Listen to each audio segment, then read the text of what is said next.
Welcome to my YouTube channel. ஆலை இடலான திரண்டு வந்து ஆர்ப்பாட்டமே இல்லாமல் இங்கு அமைதியாக அமர்ந்திருக்கும் என் ரசிக பெருமக்களே, உங்கள் எல்லோருக்கும் என் அன்பார்ந்த முதல் வணக்கம். ஹலோ சார், வணக்கம் சார். செல்வி முருகனுங்களா?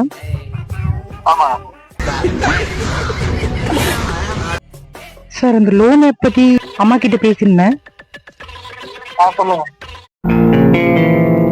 ஏய், என்னைய வச்சு ஒன்னும் காமெடி கிமெடி பண்ணலையே. எஸ்டர்டே வந்து உங்க அம்மா கிட்ட உங்க ஃபார்ம் ஃபில்அப் பண்ணி நேம் லிஸ்ட் எல்லாம் கேட்டிருந்தேன். ஸோ மறுபடியும் அந்த ஃபார்ம் ஃபில்அப் பண்றதுக்கு நேம் சொல்ல முடியுமா? நேம், ஏஜ் சொல்ல முடியுங்களா? ஆமா, ஃபார்ம் ஃபில்அப் பண்ணணும், நேம் சொல்லணும். அம்மா நேற்று சொல்லியிருந்தாங்க. ஸோ ஆஃபீஸ்லேயே விட்டுட்டு வந்துட்ட ஃபார்மை. அவனை சொல்லி நிறுத்துங்களேன்டா. அவன் நிறுத்துற அந்த லூசுக்கு மட்டும் வந்துட்டே இருக்கான் போடுறா. ஸோ நேம் மட்டும் சொல்லுங்க. இப்போ ஃபேமிலியில் மொத்தம் எத்தனை பேர் இருக்கீங்க? மொத்தம் 5 பேருங்க. Okay sir. சரி, 6 பேருங்க. ஏன் இப்படி உலர்? நான் ஒண்ணு, அண்ணா ஒண்ணு, அம்மா ஒண்ணு, என் பையன் ஒண்ணு, வீட்டுக்காரி ஒண்ணு.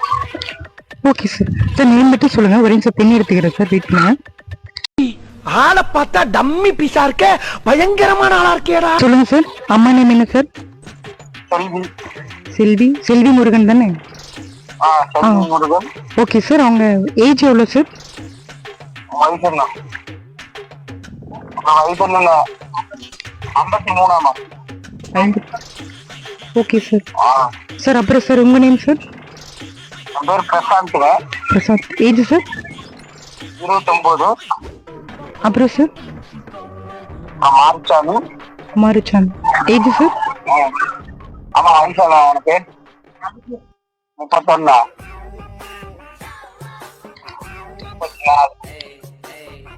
சார் 34ங்களா? ஆமா. Okay sir. உங்க wife name sir? Meena. மீனாங்களா?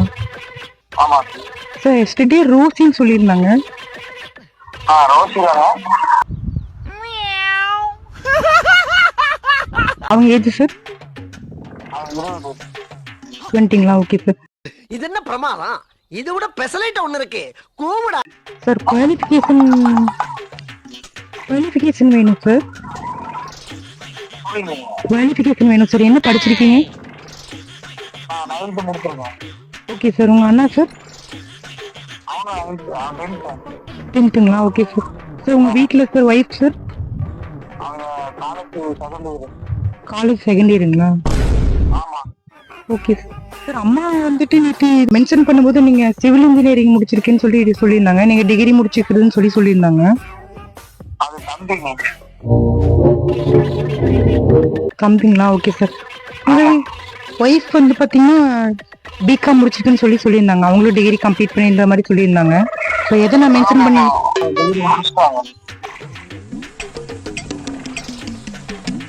Degree முடிச்சிட்டாங்களா? Okay sir. Okay sir. என்ன ஜோக் காட்டுறீங்களா? என்ன ரங்கா ஜோக் காட்டுறீங்களா? பணம் கேட்டாங்க. ஓகே சார். பணம் வேணும்னாலும் எடுத்துக்கலாம் சார். ஒன்றும் பிரச்சனை கிடையாது. பணம் மட்டும்தான் கேட்டிருக்காங்க. அம்மா கிட்ட ஒரு நிமிஷம் கொடுக்குறீங்களா சார்? ஹலோ. ஹலோ அம்மா, வணக்கம்மா. 1 லட்சம் ரூபாய் லோன் தான் இருக்கு. 1 லட்சம் ரூபாய் எடுத்துட்டீங்கன்னா 3600 ரூபாய் 2 வருஷத்துக்கு கட்டுற மாதிரி இருக்கும். சரி. எடுத்துக்கிறீங்களா? சரி. நீங்க மொத்தமாவே எடுத்துக்கிட்டீங்க அப்படின்னா ஈஸியா சீக்கிரம் கட்டுற மாதிரி இருக்கணும். ஸோ கட்டிட்டீங்க அப்படின்னா அடுத்தடுத்த லோன் 5 லட்சம் ரூபாய் வரைக்கும் லோன் செலெக்ஷன் ஆயிருக்கு. ஸோ அதுக்கு தகுந்த மாதிரி என்னன்னு பார்த்துட்டு கரெக்டா பண்ணிக்கோங்க. ஆமா, போட்டுக்கலாமா? யாரு வேணாலும் போட்டுக்கலாம். கையெழுத்து வாங்கிட்டு வந்து நீங்க கொடுத்தீங்கன்னா ½ அன் ஹவர்ல உங்க லோன் அக்கௌண்ட்ல ஆட் ஆயிடுமா? சரி சரி. இப்பவே வாங்கிட்டு வரணுங்களா? எப்ப பார்த்தாலும் பணம் பணம் பணம்னு. ஆமா, நான் கால் பண்றேன். கரெக்டா தான் சொல்லியிருக்கீங்க. நான் கரெக்டா தான் சொல்லிக்கிறேன். அப்புறம் அவரு தப்பா சொல்லிட்டாரோ? நான் எனக்கு தெரிஞ்ச மாதிரி நான் கரெக்டா சொல்லிட்டேங்க. எங்க அப்பா உலகத்துல தோசையை திருப்பி போட்டு பாத்திருக்கேன். இப்ப இட்லியவே திருப்பி போடுறானே. பொண்ணு பேரு ரோசின்னு தான் சொல்லிருக்கேன். ஒரு ஆர்டரா ஃப்ளோவா போய்கிட்டு இருக்கல, கூட கூட பேசினா மறந்துட மாட்டோம். ரோசி தாங்க கரெக்டா தான் நான் சொல்லிக்கிறேன்னு. படிச்சத படிப்புன்னு சொல்லி இருக்கிறேன்னு. Okay sir. சரிங்க. ஓகேம்மா, நன்றிங்கம்மா. உங்க பொண்ணான கையை வந்து அந்த பெண்ணில தட்டிடுங்க.